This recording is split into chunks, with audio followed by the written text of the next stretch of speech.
Hey, welcome everybody to the Resilient Living Podcast. I'm here with my co-host and friend, Jared Wilson. Hey. All right. Today we're going to be talking about being a quitter, and that's a good thing, right? So we all are used to being told, don't be a quitter, don't quit, keep going, work harder, etc. And I think just about everybody who's a homesteader really is going to have a good work ethic.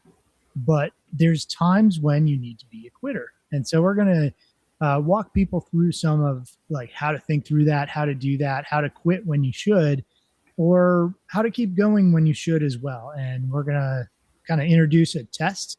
We're going to call it the quitter's test, and it helps you work through some of that. Right. How are you doing today, Jared? Doing pretty good. Can't complain. Had a Yep. nice day in the shop. Better than your day, I think. Yeah, it was long, hot, and involved some attics and crawl spaces and roofs. Yeah. Anyways, glad that part's over. Sure. So, well, I thought we could kick things off with a couple of different quotes and just kind of talk them through Yeah, I like your quotes. Those are good. before we introduce the quitter's test. So, Wendell Berry said, "Good work finds a way between pride and despair." Ooh. Yeah. Because, this is especially true for me as somebody who puts things out on YouTube Right. and Sure. is an expert. Yeah. Right. I hate that. Yes. Whatever that means. Self-declared, I guess. But, when I do something, if it doesn't work well, I really kind of need to eat it and admit to it, or say, here's the tweak I learned that is required to make this work right. Absolutely. So I think there's a lot to being not prideful, being humble about it, but also not being in despair so that we give up when we shouldn't. Yep. Absolutely.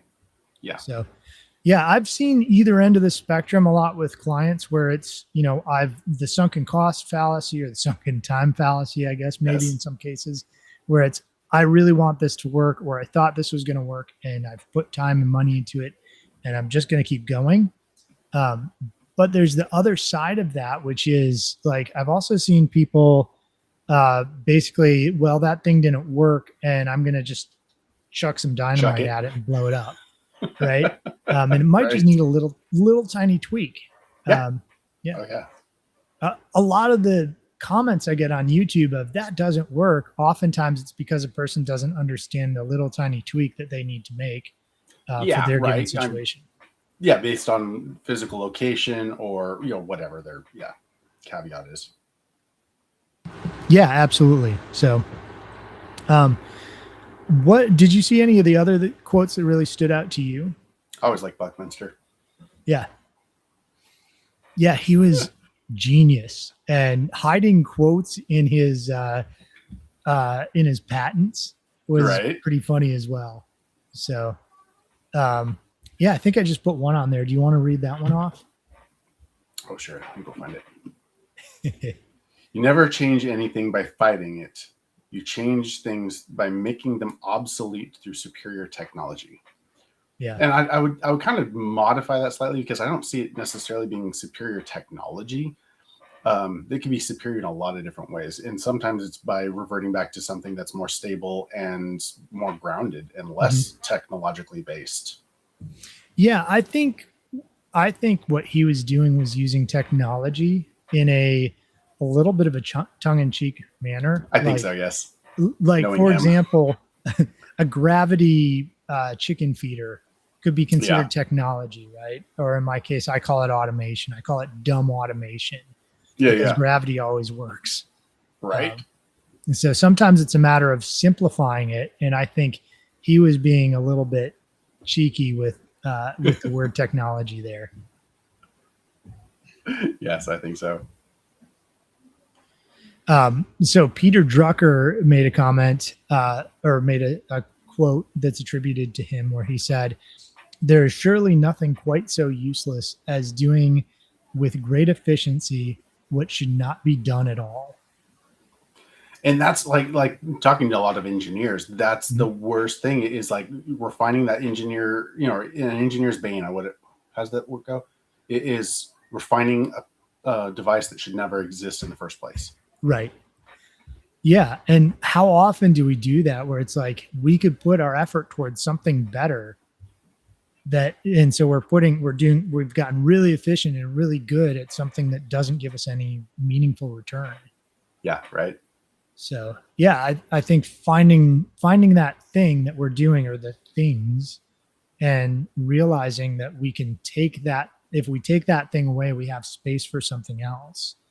Right. And that's, because we've talked about it, the commodity aspect of our time being like we're spending our time doing these things that, well, we'd be better served doing something else. Exactly. Yeah. And I think we hit that pretty hard in the project debt podcast we did a couple of weeks ago. I think we're so prone to do that. If we have open space, we want to fill it because we think if we're not doing something, we're not getting things done. Right. And I think our society has created, really a situation where when we're working, we have to look like we're working, right? Like, yes.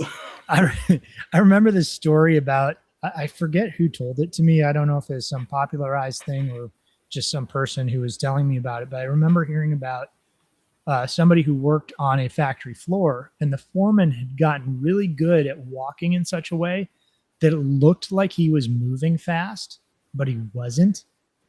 Like, he had figured out how to move his feet and shuffle in such a way that it appeared that he was putting a lot of effort into getting from place to place, but he was like dragging it out.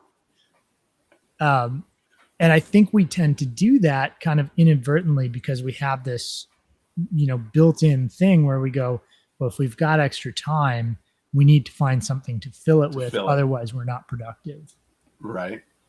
I'm not going to say from personal experience, but I know that if you walk around a hospital with a clipboard, with a sense of determination, you can spend hours just walking around. Yeah. Not that I ever did that. I'm sure you didn't. Yeah, it really anywhere, like a lot of the people who are like even thieves or criminals or whatever, the way they get to where they need to be is just by acting like they're supposed to be there, by looking confident. And people, I don't think I've done it criminally in any case, not that I intended to, but there's been times where it's like, I need to do something and I'll just pretend like I'm supposed to be there and nobody ever questions it. Right. Unless so we definitely do fill our with that same, I guess that's part of our own brain is that determination. Like I must go and I must do with that same determination. Yeah. Yep. Absolutely. Well, here is another quote that I really liked from E.F. Schumacher. He said, any intelligent fool can make things bigger, more complex, and more violent. I was going to make a Marine joke. I guess that is the joke. That is the joke. You don't even need to talk about crayons. Don't need to elaborate. Marines. Yeah, I can't speak. I'm nothing military, post-military, so I have no dog in this fight. But you can say whatever you'd like. Air Force. I'm sure if Marine was on, they'd have plenty of things to say back to you as an Air Force, right? The Chair Force, yes. Yeah. So yeah, I think it's interesting because like he states, any fool can make something bigger, more complex. It's kind of like the quote, I don't know who it comes from even, but the essence of brevity is the essence of wit. Oh, yes. Because you can just reapply that to homesteading. If you can strip away all the things that don't matter, if you can really focus on the things that matter and dial them in such a way that you can do them quickly, you can do them in an emergency, you can keep things from dying. And even if there's a really hard situation, even if it's not ideal, but you can pull away temporarily, things like that. Building in redundancies and systems that are resilient is really important. Yep. Well, and kind of like the way that you approach doing a critical infrastructure solar setup, if we approach homesteading from that same perspective of isolating things that are inherently necessary, and we really focus in on getting those systems set up and functional and reliable before expanding into the fun things. I mean, I was thinking about you see all the homesteads on YouTube, or what was the Pinterest. That used to be a thing, right? That it was this idealized thing, and it really created a false sense of what it should be. We've got some weird sounds going on in the background. I do. You do? Yeah. Is that any better? That sounds a little bit better, yeah. A little bit better. I'll try to keep the mic closer and talk louder. For those who don't know, I am sitting in a hot box, which is a camper that is my office, trying to run one air conditioner that is not even keeping up, and it's making some weird noise in the background. So sorry, everybody. But yeah, does that sound better, Jared? It does. Okay, cool. So Sepp Holzer once said, observe, listen, hear, taste, smell, feel nature's wonders. And the way I think of applying this is, we talk about observe and interact as being one of the principles from Holmgren, where you sit and you observe and you interact, and then you interact. You observe first, you listen, you hear, you taste, you smell the wonders, and then you interact, because God has already put these things in place in a way that we can imitate and make better than nature does it. We can actually enhance nature by following the pattern that's already there. Yeah, sure. And that way we're not doing things that we shouldn't be doing. And it also helps us understand what we should quit, where we should be a quitter. Yeah, we're not fighting against, voting against the goads, as it were. Exactly. All right. So I'm thinking maybe we introduce the quitter test. You ready for that? Yeah. All right. So I'm going to give the bullet points of what the steps are, and then we'll kind of fill in the gaps after that. So I like it. How this works is there are 5 different steps, or 5 different things that you could put your project into as far as a bucket is concerned. And so determining which one is going to be where you want to go, and how you kind of determine what you're going to do with it. Yeah. So those 5 buckets are keep, tweak, help, pause, or quit. Nice. All right. So I like it. If you've got a system, a project, or whatever you're working on, or that you have where you're like, something's not going quite right, you're going to step back and see if it fits into one of these 5 buckets. And so Jared and I are going to kind of talk through each of these, and we'll just start with keep, and we'll go from there. Nice. Okay. So keep, there's the meaning here is maybe it's hard, but it's still the right thing to do. Okay. Right. The goal. So in all of these, you need to understand what your goals are. And we've talked about this a lot of times. Goal setting for your homestead. Do you want healthier food, water resilience, safety and security, insulation from overreach? What are your primary goals? Yeah, your prioritization of it.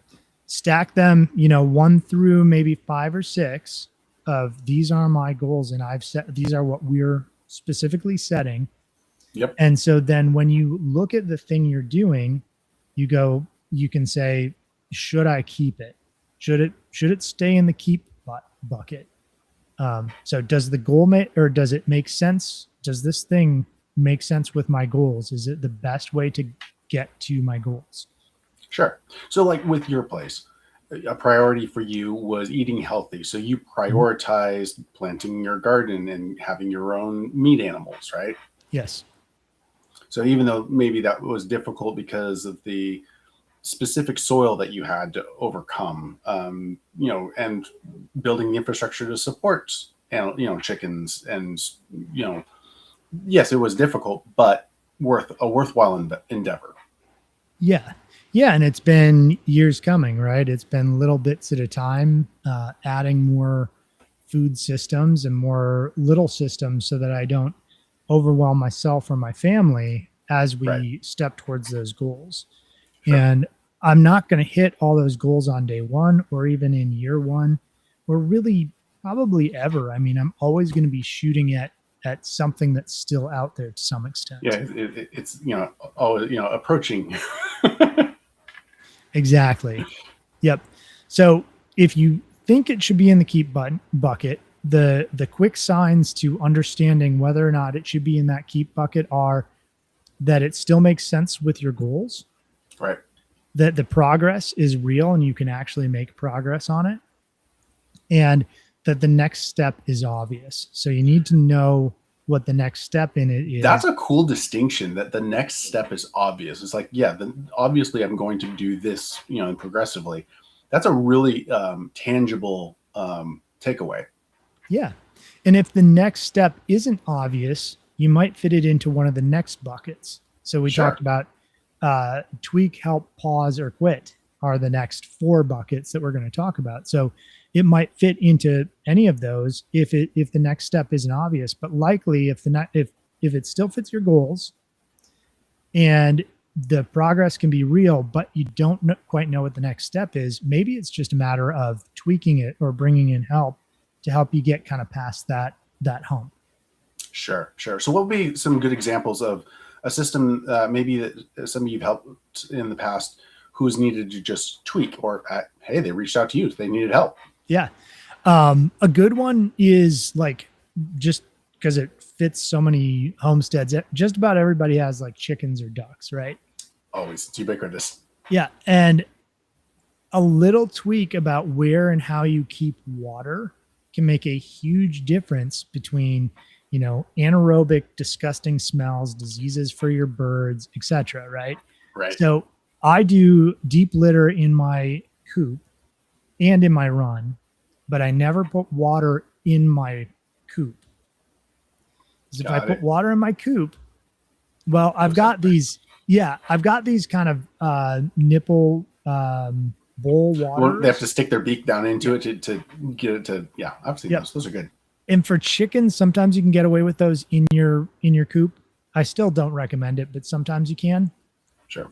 If you introduce ducks, you absolutely cannot, because they will just constantly fill those cups and then do their little thing with their beak or their bill. Yeah, and splash it everywhere. And you'll have a rotten floor, or just smells and constant clean out. So another thing is to make sure that your carbon source has a lot of end grain, a lot of place for the carbon and nitrogen to bond. Right. So like straw is a bad low end grain thing. Wood shavings are a low end grain. So there's not a lot of place for those things to bond. And so they'll become saturated and smelly, and you'll be cleaning your coop out constantly. Yeah. So these little tweaks that we can make, I can come to somebody's property and go, okay, yeah, you've got like 95% of it, but this little tweak, and you can go from cleaning your coop out like once every week to once every year or two. Wow, that's a big impact. Yeah, and you don't have smells, right? So, and it could just be moving from straw to wood chips, or moving your watering from inside the coop to just outside the coop. Sure. So yeah, I guess that would be an example of keeping, and that's the tweak, right? You just tweak a little bit. Yeah. If you run into anything, even if it's not specifically homestead, maybe it's preparedness, like a tweak in mindset. Oh, yeah, right. I've done several tweaks on kit. Guys will come in with, plate carriers or something like that, and I'll talk to them about it. I'm like, well, how often do you actually wear this? Oh, well, I only wear it, once a year, or when I'm required, basically. Mhm. Like, okay, so you're not actually walking in this. I'm like, look at where your arm rubs against these buckles. If you actually go out hiking with this is going to rub the inside of your arm raw. You're going to be just in a world of pain really fast. So let's modify this. Let's shift this further forward or further back so that it clears better. Hey, let's move the radio. So instead of being here, it's maybe on the front of your chest. You need to be able to access this to change channels. So don't hide it on your back or something like that. So I do a lot of tweaks on kit, quite a bit. Same things with firearms. They'll come in and they'll have awkward placements or the grip angles wrong. And so I'll make recommendations based off of their physical, it's geometry.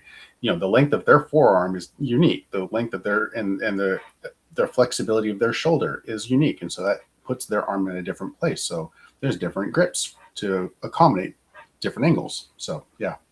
Yeah. Cool. Yeah. So let's tear tweak apart a little bit. So yeah. The meaning is it's a good idea, but maybe a bad setup. Yes. Right.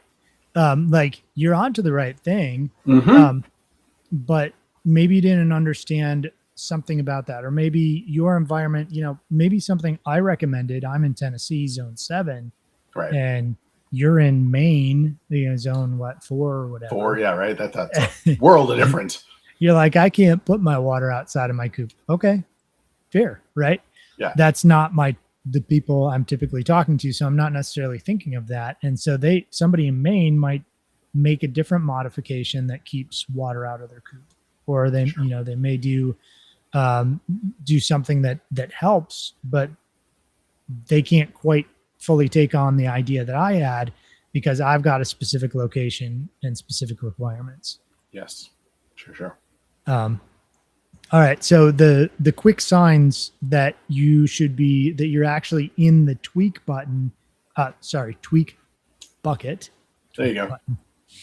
Button, is it's the wrong scale, location, timing, tools, or process. So it's a good idea. The setup is wrong. So that could be scale. It could be too big, could be too small. And another example of this is a lot of people see Joel Salatin tractoring chickens behind cattle. Yeah. Right. And that looks like a great idea. So people will get a little, chickshaw, like 10 chickens and pull them behind their 3 cattle that they run in the field. And what's not understood is that this scale of Salatin's system is these birds. There's so many of them. It's like zebra to a lion, right? Where the zebras blend into each other and the herd is what brings protection. Yeah. And it confuses them. Well, the same with a hawk. A hawk in nature is never going to see 500 to 1,000 egg layer hens. And so they're going to be overwhelmed and not know what to do with it.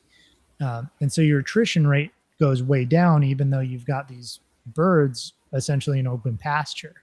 Right. But you throw 10 of them out there. Yeah.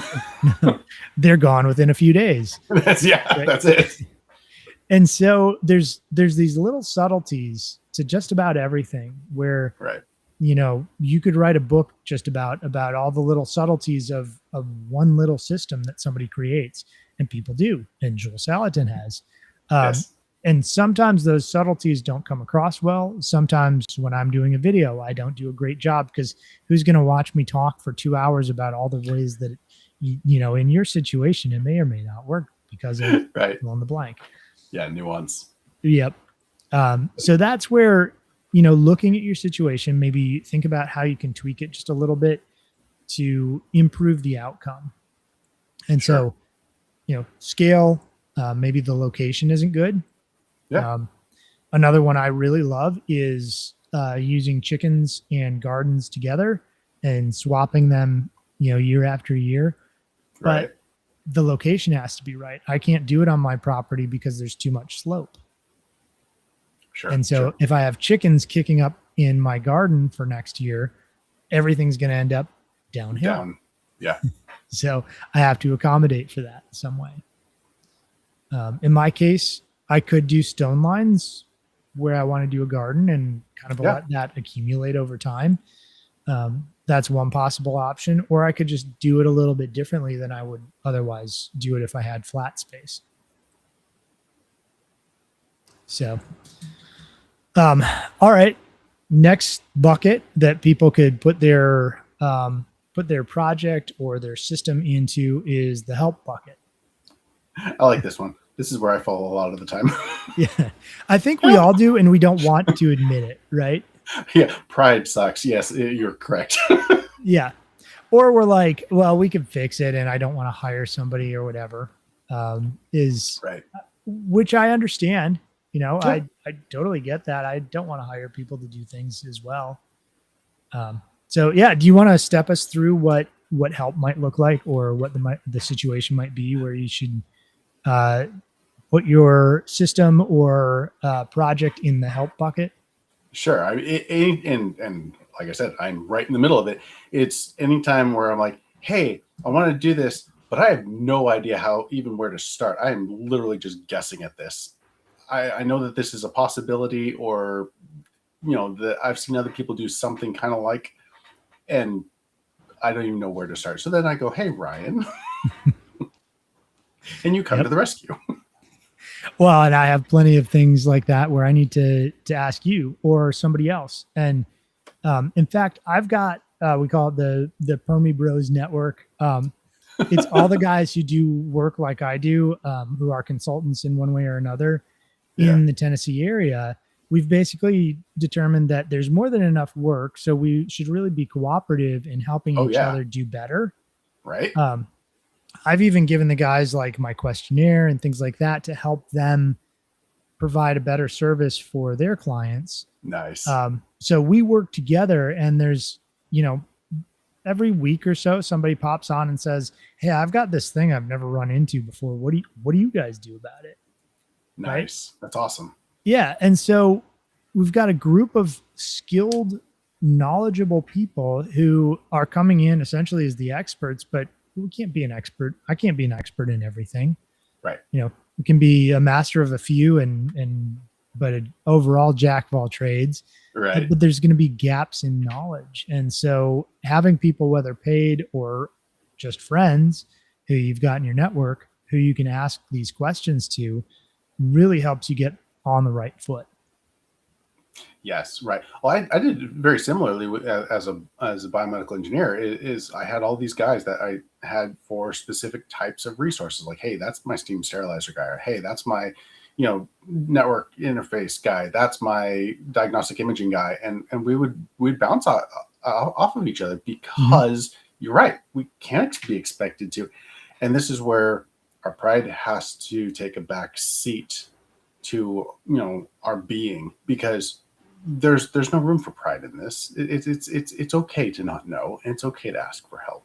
Nobody's going to think lesser of you just because you asked for help, because next time they're going to be the one that needs help, and they're going to come to you, and that's awesome. And you're putting yourself in a better position because you have allowed yourself to be vulnerable in that moment, and they're then more comfortable with coming to you.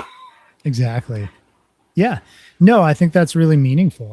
When we can be humble in our, in our connections, in our peer group, like, it opens the door for others to be vulnerable and humble as well. Right. And it stops that pride cycle, and that the pride comes before the fall, right? It does. And so, yeah, I mean, when we get prideful and we're like, well, I know all this and I don't want anybody to think I don't. To know yeah, exactly. I don't want them to know the truth. Yeah. Oh, Vic, I love you, bro. I love this idea. Walk around with 5 different color Sharpies, color coded for each one of the 5, quitter tests, like FEMA does at Natural Disasters for Triage. That's brilliant. That. So you put cards on things like I don't know what I'm doing with this. I think I'm okay with this. I need to scale that one back. Yeah. Brilliant. No, that's great, because that's excellent, because even like just listing out all your projects and systems on a piece of paper, and then you look at all of them it doesn't even need to be in any specific order. You just have a list of all the things as you walk around your property and write out, I've got chickens and here's something that isn't working. Or I've got, cattle and they have a lot of flies or whatever your systems are, Yep. then you can go through with your highlighter and go, this one's great. This Yep. one needs, I need to keep this. That's doing great. I need to tweak this. I need help on this. No, that's an excellent idea. Nice suggestion, Vic. I like that. Mizan, hi, how you doing? We've got a few people in the chat just talking, so I appreciate that. Heck yeah. Okay, so with help, we're doing quick signs for each of the quitter test items. So under help, the quick signs that it goes in this bucket are going to be repeated failure. So you keep trying and maybe even tweaking and not getting success out of it. Sure. You might need help. That's a frustrating one. That is. The next move is expensive. So you've tried all these things and it looks like the next thing you need to do is expensive, and that can be time or money. It's going to be expensive, right? It doesn't always mean money, but it's going to cost you something to take the next step you need to, and you want to sanity check it. You might need help. Yeah. There's thinking of land, water, layout, fencing, any of these places where it's kind of a big deal and there's large consequences to taking the next step and you're a little bit unsure. Help is where the bucket that project or system should go in. Sure. Yeah. Anytime where I'm trying to think of infrastructure issues, I really want somebody else to bounce that one off of, because it's fairly permanent. Like if I'm running water, electrical, building a building, doing anything that's like that, I'm going to have to work around that or eat a lot of cost in tearing it down and rebuilding it somewhere else. Right. Infrastructure is one of those, like, I really want help. Yep. Yeah, absolutely. And it also goes back to, who said it? It was Sepp Holzer talking about observe, listen, hear, taste, smell, feel nature's wonders. Take the time to think through those. And, when I do my questionnaire for clientele or for new potential clients, it asks basically for you to tell me about your observations. Nice. It kind of forces people to think about what are their goals, what are their observations. And sometimes they don't have a lot. Maybe they haven't been on property all that long. But it makes them think about what are my observations and what should I be looking at? What should I be watching? And which is a great place to to be in your mind, is to stop and go, oh, what should I think about? What should I be thinking about? Yeah. Yeah. I mean, if you're walking across your property after a hard rain and you step in like ankle deep somewhere and you're like, that didn't look like it was, a bowl or negative grade at my Been house. there, done that. Yeah. Like it kind of takes you by surprise. And so like, if you're aware, you'll stop and go, why is that water there? Right.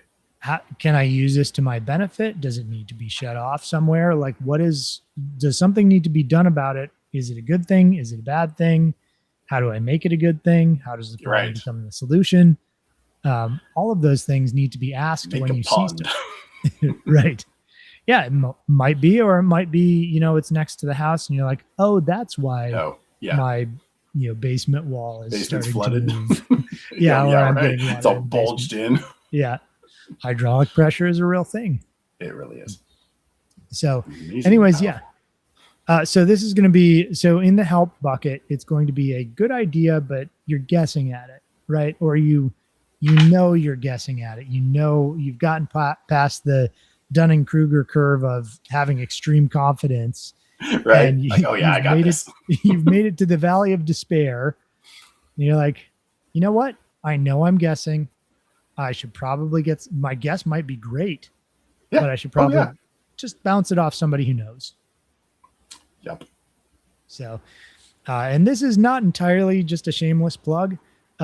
If you need help, reach out to either of us. We're happy to help you the best we can. Oh, yeah. And if either of us can't, we know other people who oftentimes can. So exactly. all about community and, knowing the right people and getting people connected. Absolutely. All right. So the next bucket in our 5 buckets here is pause. I like this one. What do you like when you think of pause? Like, what does that kind of say to you? How do you interpret that? I'm always in a rush. I have this huge, massive, perfected end goal in mind, and I want it all now. And most of the time, that's unrealistic and probably detrimental and definitely expensive. And oftentimes, I really just need to put things on a back burner because I'm already maxed out. I think I worked 16 hours yesterday, on my day off, and so I'm already well beyond capacity. So I oftentimes just need to just pause.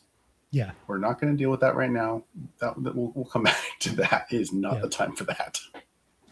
Yeah, one of the things I've noticed is that as I get into a project, a lot of times you'll hit that point where you're like, oh, I should have done the other thing first. I hate that. Right? Yes. And sometimes pause is the right thing. And we'll get to quit because sometimes quit's the right thing, right? Yep. That's kind of the whole point of this podcast. But sometimes pause is the right thing. So the quick signs to understand if pause might be the right bucket for your project or system is you've got too many open loops. So we talked about, project debt, having too many things that we're trying to do, and it actually means that we don't do any of them well. And one thing is taking away from another thing that's probably more important. Mm-hmm. So pause is a great place to put things that may be important towards your goals, but it's not the right time. Right. An example of that from my personal life is we got rabbits. Hey. We got rabbits for pets, essentially. And I figured, we'll function stack here. The kids can have some pets that they like, and we'll get some fertilizer. Out of it. Yeah, we get fertilizer. They're inexpensive and fairly simple to keep. Well, kids, they love the rabbits, but they got kind of bored of them. Oh. And the rabbits were being put in tractors, which are okay, but if the kids are moving them and taking care of them, they're more likely to get predators in and things like that. Sure. And so we had some attrition with pet rabbits for a few different reasons. And part of it was I wasn't real engaged in it because they were supposed to be pets that my kids took care of. Right. And it's after we had the attrition with the rabbits, I realized it's probably not the right time. Maybe at some point we do rabbits, but for now, the infrastructure we have for rabbits, we'll use it for other things, right? Sure. So it's pause on that for right now because it wasn't the right time and season to do it. So, but yeah, the meaning within that bucket or the thing to think about is it's a good idea, but it's the wrong time for that idea. Oh, yeah. So any other thoughts on pausing systems? Any examples you've got from your life? Most of my life. Well, okay. So we bought the farm, right? Mm-hmm. And with all these great ideas and intentions. And once we started building the business, we realized very quickly that we would definitely not have the time nor the resources to build out all of the infrastructure for the critters, for the garden, for a lot of the stuff. So it's taken time. I mean, we've been here for 2 years. We do have, albeit small, but we've got our garden in this year, which has been great. I've got a wonderful smattering of peppers, and we've got some watermelon growing, and just good fun things. And so that's been great. Great for the kids too. But pretty much my field has been on hold. I had some cattle run through it last season. I need to get something in it this season because the kudzu came back. As it does. It does. The kudzu does not press pause. Does not. Buggers. Yeah, I think, you know, I don't know if you necessarily see this, but I think you're somebody who presses pause pretty readily. And I know you took on the business, but you didn't like go and get sheep or goats or, you know, chickens or start a giant garden. You've taken things on carefully and slowly, and you've pushed pause on a lot of things that truly are good ideas, but it's not a good season for you to do it. Sure. Well, and that came from years of not pressing pause and doing all of the things and burning myself very much into the ground. Yes. In my former life, you know, I was working entirely too much, and I came home, crawled into bed, and then crawled out of bed without ever even seeing the kids, and was back at work and was doing that 6 days a week. And yeah, that wasn't sustainable. And I was determined to not make the same mistakes again. Yep. Yeah. It's so important. I'm running into that balance, and I think we all do. I mean, hence the term work-life balance, right? Yes. We all have to figure out how to balance between bringing in enough resources for our family and actually enjoying and being a part of our family. Well, and just like what we're talking about with the homestead itself, evaluating what is necessary for that life. Like, you know, I could bring in what is necessary and have a mansion, or I could bring in what is necessary and have, you know, a roof over my head and some food on my table. There's definitely different delineations there, and figuring out where we want to be as far as how much time I have to spend to make the money with that degree of lifestyle. It has been difficult for us to figure out, but I think we're getting it dialed in. Yeah. No, absolutely. And I think one of the other things to think about with what you're talking about there is that we've got, you know, in trying to, I've got a kiddo joining me. Hey, kiddo. Hey. In trying to make that balance, you know, I could work a ton more hours and get all the, you know, the good food that is part of our goal by buying it all at, I don't know, Whole Foods, and there's problems there. But imagine Whole Foods had just really good food all the time, as good as I could get from my garden. And so I just worked a lot. Well, that food costs wildly more than it would cost me to produce it. Plus, I have to pay taxes on the income and, you know, maybe more gas money, more other things, right, before I can get to the food. And so I have to work way harder and way more when I could actually be enjoying my own property and enjoying my own family, enjoying being there and doing that, rather than, you know, being off somewhere making more money so that I can buy the thing at Whole Foods. Exactly. And so I get to be at home and enjoy being at home. And it's still not as much as I'd like. I'm still trying to figure that balance out. But I get to be here more and reduce stress, reduce taxes, reduce all these things by balancing it properly. But at some point I could balance that so far that now I'm not bringing in enough money to pay my mortgage. Yeah. Right. Yeah. So yeah, it's always a balance. Ooh, I like Vic's question here. So pause in this context means it's based on the desire or priority, not necessarily based upon waiting on a prerequisite or dependency. Yes, that can definitely be the case. Yeah, it can be. And that's, again, it comes back to what are your priorities. And if you are working on something and you've got too many things open and you can't get to your priority because, you know, things are holding you back.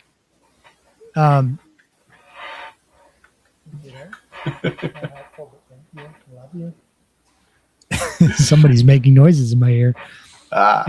If it runs you in a loop, or you've just got too many things that are constantly looping, you have to cut something else out to kind of get beyond, hit that, what do they call it? When you're going into space, you got to terminal Escape velocity or oh escape yeah velocity. Yeah, you got to be able to hit the escape velocity, and to do that, you may need to reduce weight. And so, hitting the pause button on something and figuring out what that thing is important sometimes. Sure. We got a comment from TikTok. Oh, Mike. Hey, what's up, Bennett?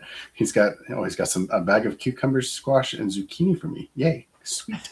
Nice. It's that time of year where you got to keep your windows closed so people don't throw squash in at church. Right. All right. So we've made it to that point. So when do we get to quit? Yeah. Be a quitter. All right. So the quick signs in should you be a quitter here are going to be, would you start it today? That's the first question. Yeah. Okay. So now knowing what you know and having done what you've done, thinking through this project or system on your property or that you're doing, would you start it today if you hadn't already? Dang. That's telling. Yeah. An example of this is totally disconnected from homesteading is I was talking with a friend who needed to pay to repair a boat, and the dollar amount was known, and the boat was, like is worth a certain amount of dollars. Wasn't necessarily a ton more than the repair, but it was a little bit more, right? And the question was, if you could buy a working boat for the price you're going to pay to get your boat working, yes, would you buy it? Oh. And the answer was a pretty resounding yes. So it was, okay, well then fix it. But if the answer was a no, I don't really care that much about it, but I don't want something not working on my property or something like that. Well, then the answer would be, well, don't repair it. Just sell it for whatever you can get for it. Right. Sure. And so when we're evaluating, should you be a quitter? Would you start it today? Would you buy it today? Would you invest in it today, knowing what you now know? So another quick sign for, yeah, you should be a quitter is it chore debt? Right. Yeah. Because so much of the things that we take on become very resource intensive, and then we take on that debt. Right. And it doesn't pay you back. I mean, the definition of debt is that it's you get less in return than you're putting in. Yeah, it's not an investment. We don't consider it an investment. It's continued input that does not increase the output. Yep. Yeah. I mean, if your input eventually creates something that is sustainable, that has an output that will overtake your initial input, that makes sense. But if it's just debt and you're just putting time into it, like, unless you really just love it, well, then it's not really a chore. So it's just kind of something you do because you love. Sure. Let's see. The next quick signs that you should quit or be a quitter is pride the only fuel left? Ouch. Yeah. It's like, but I've already done so much. I've already built so much. I've already spent so much. I got to see it through. Right. Or, it could be that, or it could be, I showed my friends that I'm doing this thing and they all thought it was cool. Yes. And then I realized I already told everybody, and they're they're going to think less of me. Right. Yeah. So there's a few ways to look at is pride the only fuel left? Sure. So put those things together, and with, you should be a quitter if, you would not start it today. It creates chore debt, or pride is the only fuel left. And in this case, in this bucket, you've got, it's a bad fit, it's a bad return, or it's a bad burden.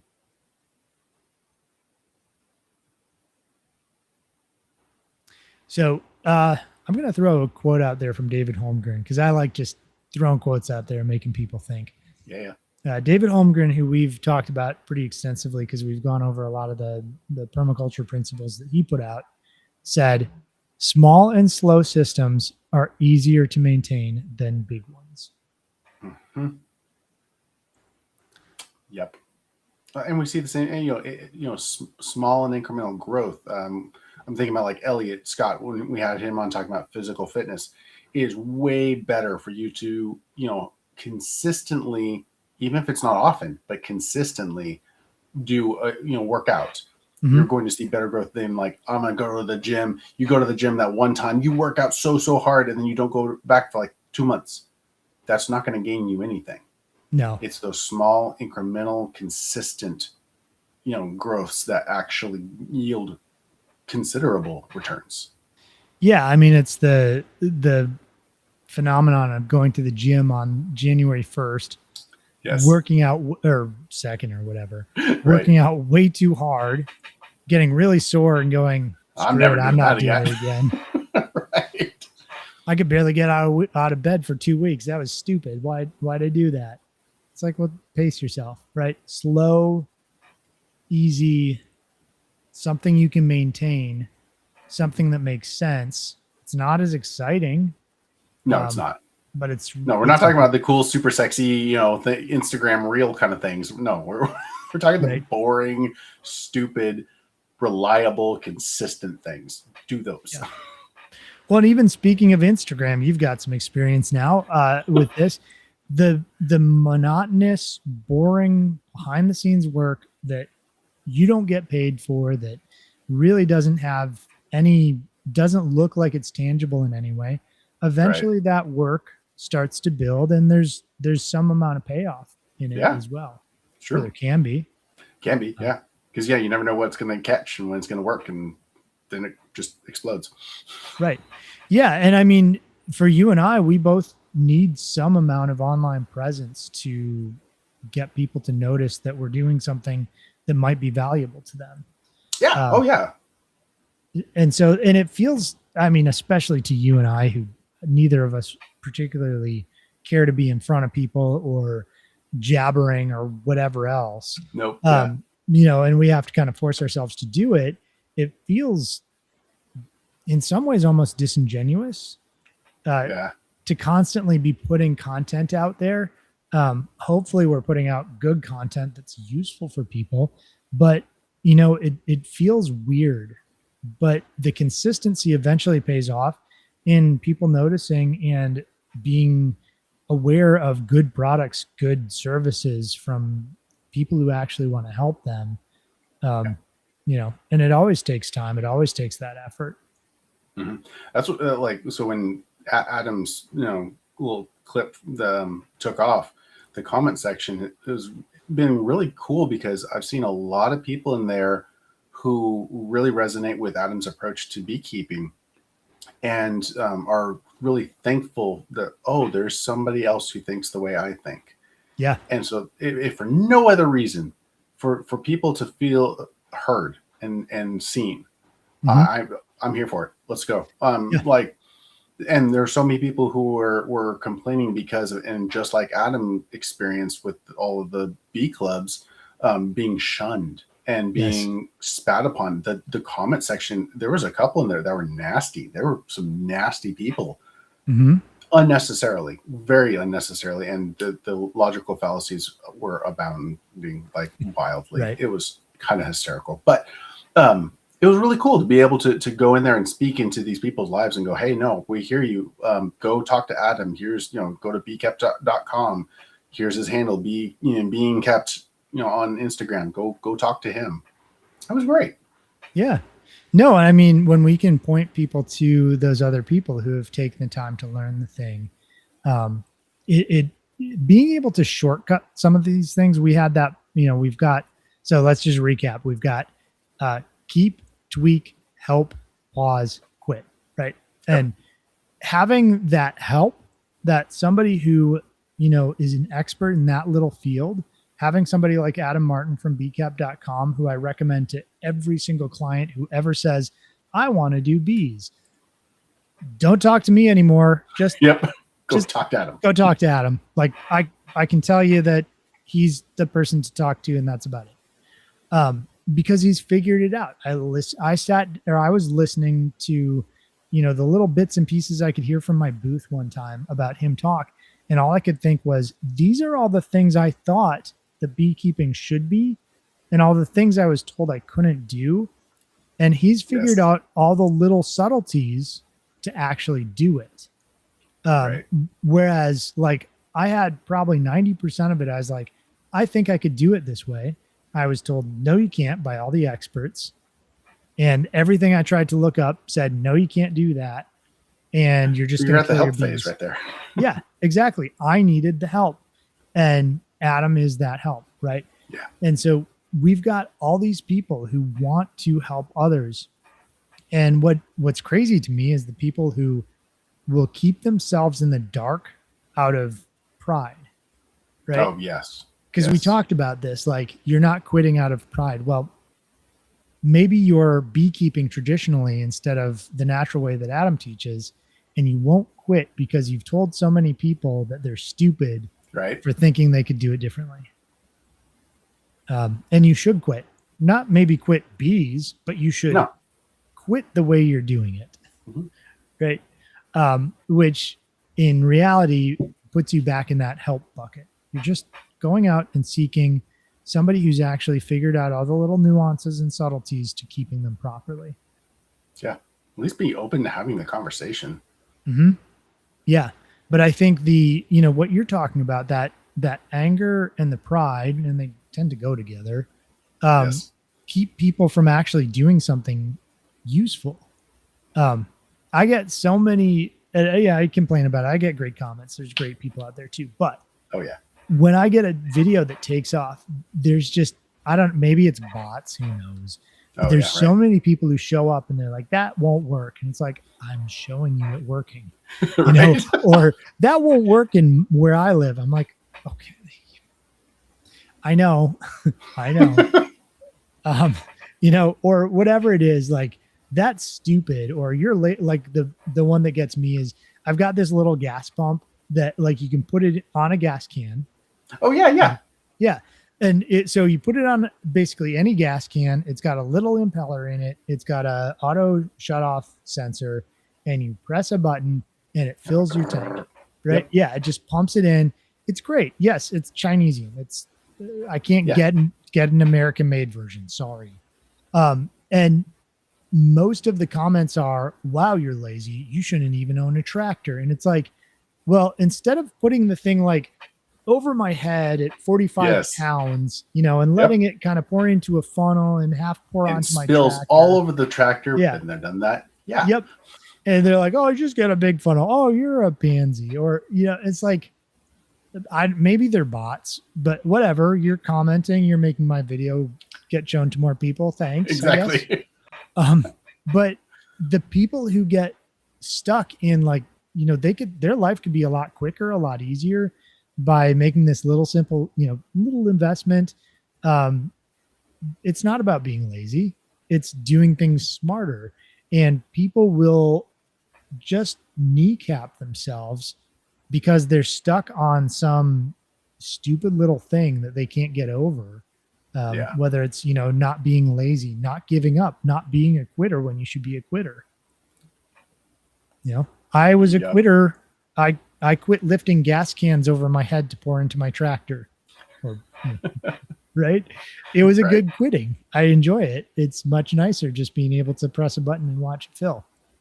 Sure is. I'm happy to quit. And if somebody knows an American company that makes one of those pumps or something like it, let me know. I'm happy to. It doesn't cost, $100. Yeah. I mean, even if it costs $100, but it's made better. That's true. Great. I'm fine with that. There's some of those that'll plug into, like your battery, DeWalt battery or something. DeWalt, yeah, right. Yeah. Those are pretty cool too. So anyways, rant over, but be a quitter when you should be, and stop working harder, work smarter when you can. Right. comment on TikTok. As an undiagnosed ADHD adult, my attention span affects my consistency. Dude, I feel that one. Oh my goodness.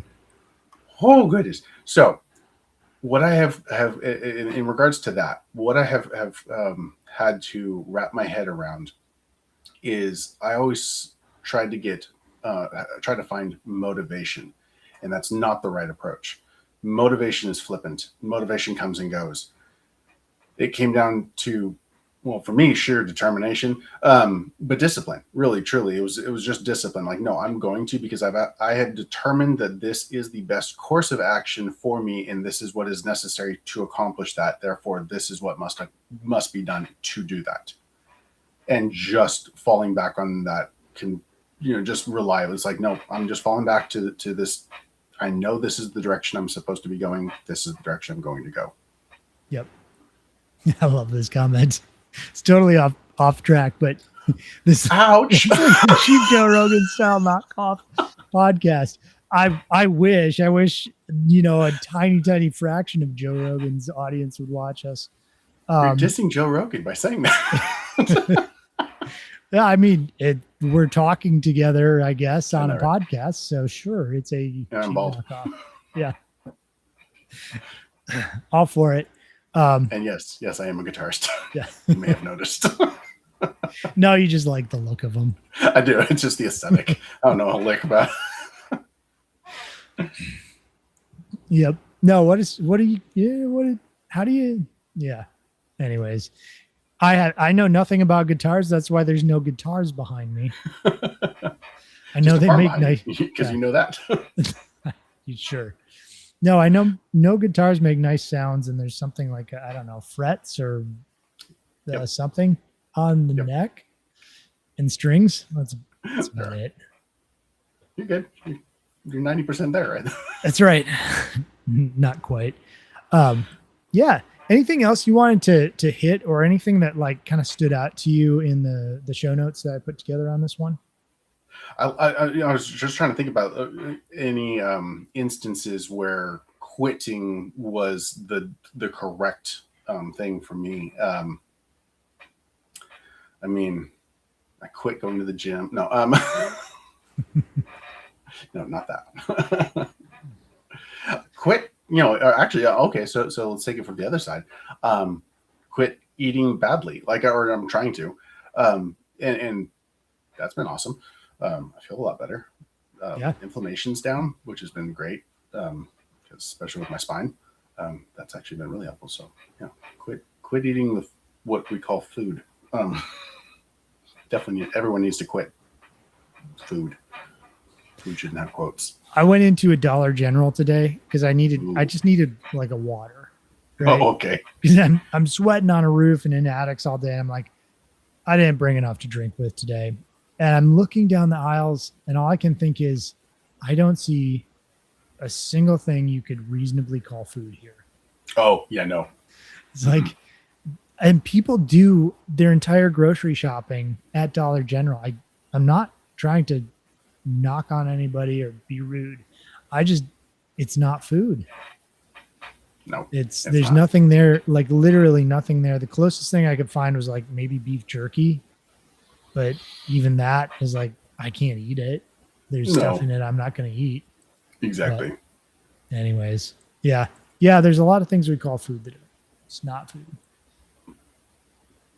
And not eating it, quitting on that front is great. I think one of the quotes that really stood out to me the most, I know I've already read it, but there's surely nothing quite so useless as doing with great efficiency, which should not be done at all.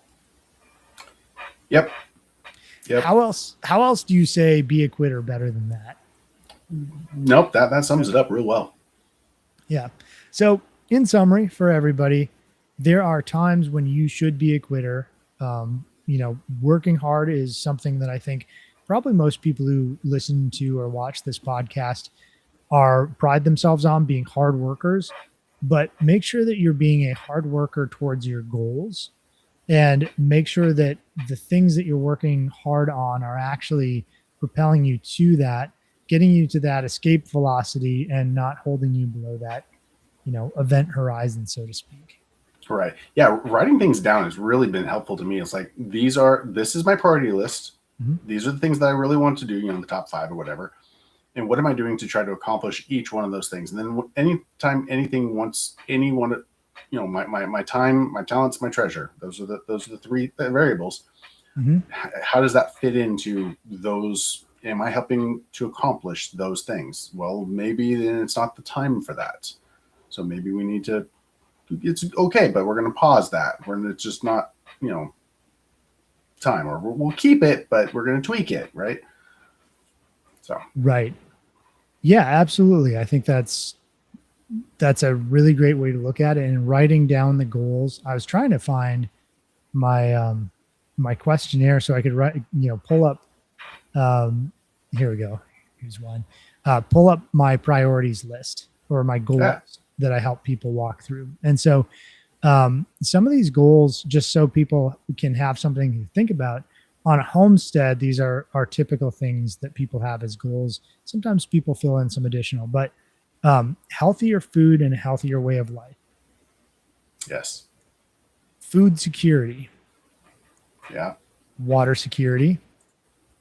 So that might be multiple ways to get water, multiple ways to filter water, greater independence and resilience. A slower pace or moving away from more rushed environment. Income from homestead products.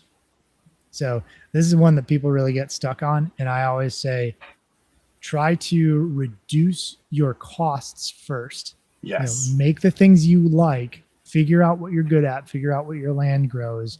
Don't always try to be making money, because you could probably make more money doing other things in most cases, until you find a niche that actually works really well for you. Yeah. Offsetting your costs is the best way. Well, penny saved is a penny earned, right? Right. And it's way more than that, because a penny saved, when you're a penny not spent is a better way to put that, is, it's like 2 or 3 cents earned essentially. Yes. Taxes alone will take care of that. Yep. Let's see. So another goal that people might be looking at is physical security. Connecting with nature. Yeah. Learning traditional skills. Or having a property that can be passed on for generations. Ooh, so that's good. Yeah.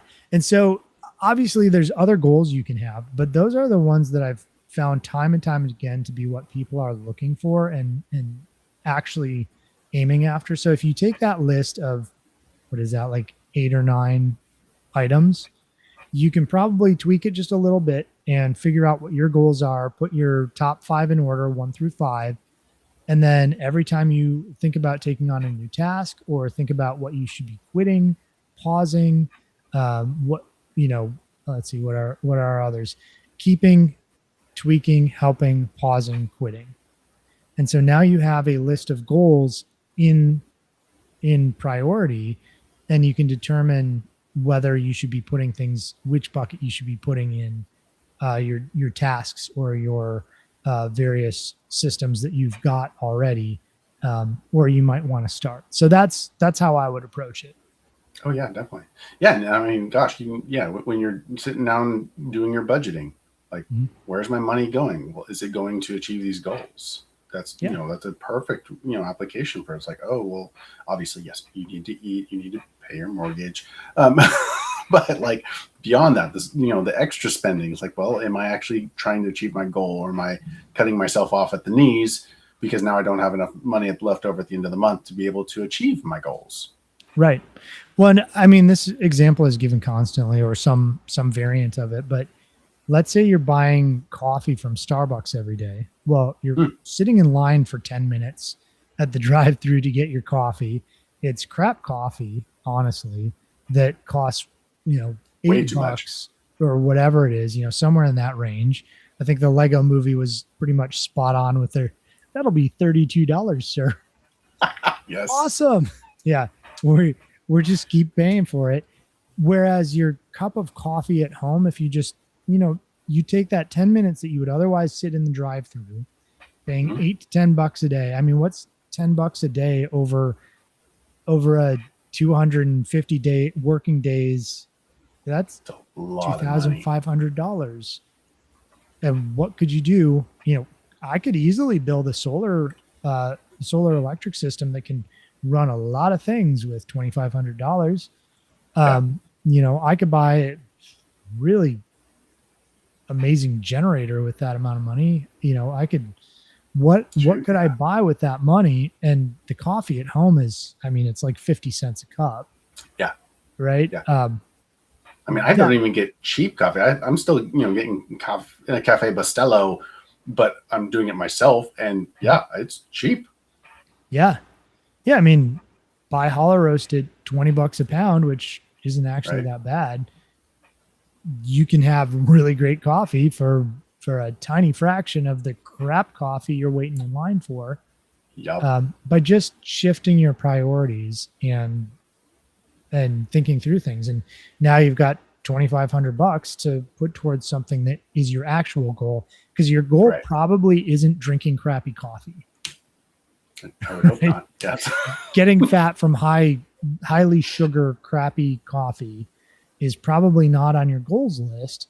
And so if you look at your goals list and you go, this is what I'm doing, that doesn't meet, it doesn't make sense, that should be on your quit list. Anyways, prioritize properly, think through some of those goals that we mentioned, and now you can step through that quitter's test, the keep, tweak, help, pause, or quit list. So anyways, if you guys see this after this show is done, you're interested in finding out more, feel free to leave us a comment, reach out to us, or tell us what we got wrong. Tell us what you've quit, where you're a quitter. I'd love to hear your comments on that. So with that, Jared, what do you do? What do I do? I don't know what I do. I post random things on the internet. So I own Resilient Living. Resilient Living is a small physical building on the side of 111 between Sparta and Spencer in Middle Tennessee. We also do stuff online too. But I am a firearms dealer and gunsmith. I sell general preparedness items, so everything from fire starting, paracord, ponchos, to more camping stuff, water filtration systems, and a whole smattering of books covering all the topics that you have heard on all of our podcasts, and probably some that you haven't yet. We haven't done the comms one yet. So I have a physical store.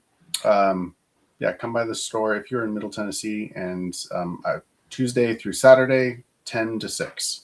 And I would love to see you. So what you really do is post Joe Rogan knockoff podcasts on the internet. See, it works. If it works for him. Yeah. Might as well copy it, right?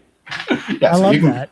You can follow us on YouTube, Facebook, Instagram, TikTok, all the things. So go follow. Absolutely. All right. So I'm Ryan Steva. I run the homesteadconsultant.com. If you need help setting up your homestead, if you've got some projects that are in that help bucket, that's the kind of thing I do. So I help people out trying to make more resilient, more efficient, higher production with less effort homesteads. And I also have a whole bunch of content, free stuff that I try to put out to be as maximally helpful to people as possible. So you can check out my YouTube for that. I've also got articles now up on my website you can read through on various topics, and I'll keep putting those up as well. But if you want help, just go to the homesteadconsultant.com. If you want to watch free stuff and not pay me, go to the Homestead Consultant on youtube.com. And there's a ton of past videos and things, evergreen content that you can go through and learn about permaculture and other interesting things. Heck yeah. Oh, I mentioned podcast. So yes. we do strip the audio from this and post it up on Spotify. Apple still hates me. Tried again today. Nah, no bueno. We'll get there eventually. Same thing with Amazon because Jeff Bezos. Anyway, so you can go to Spotify. I'll have the link to our Spotify page in the notes in the description. So Vic, you are awesome, sir. Thank you. Yeah, thank you for always being here. Yes. Yeah, if you want to listen to this while your phone is not, the screen is not on, so you don't have to watch it on YouTube or deal with ads or whatever else shows up. Right. Go to the. We should have, Jared. We've got a Spotify link in the description, right? So you can go subscribe on Spotify for now until we get onto iTunes, and you can listen with the screen off, doing your gardening or driving to work or whatever you're doing. You don't have to watch us on YouTube anymore. Yeah. All right. Thanks everybody for being here today, and just a reminder to go out and be a quitter. That's right. See you next week. Bye everyone. Unless we quit.